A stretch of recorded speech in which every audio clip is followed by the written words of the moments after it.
الاسم؟ محمود ابراهيم فرحان. شغال ايه يا استاذ محمود؟ منفذ انتاج في قناه ازهري الفضائيه.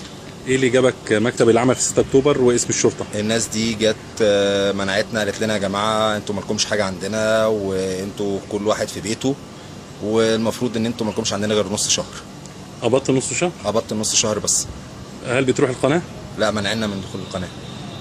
شكرا يا استاذ محمود. نصورك وانا قاعد كده. اتفضل. الاسم؟ ربيع علي عبد الغني، بتشتغل ايه يا استاذ ربيع؟ مهندس صوت في قناه ازهري الفضائيه. ايه اللي جابك النهارده مكتب العمل واسم الشرطه 6 اكتوبر؟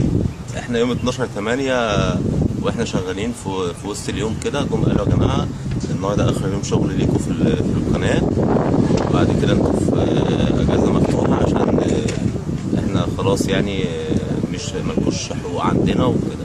بعد كده نزلنا يوم الاثنين 17/8 قبضونا نص شهر، وسالنا عن حقوقنا وكافة الخدمه معاهم، قالوا لا انتوا ملكوش اي حق عندنا.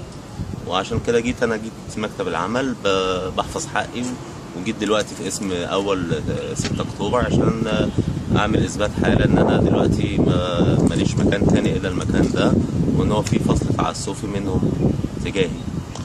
شكرا يا استاذ ربيع.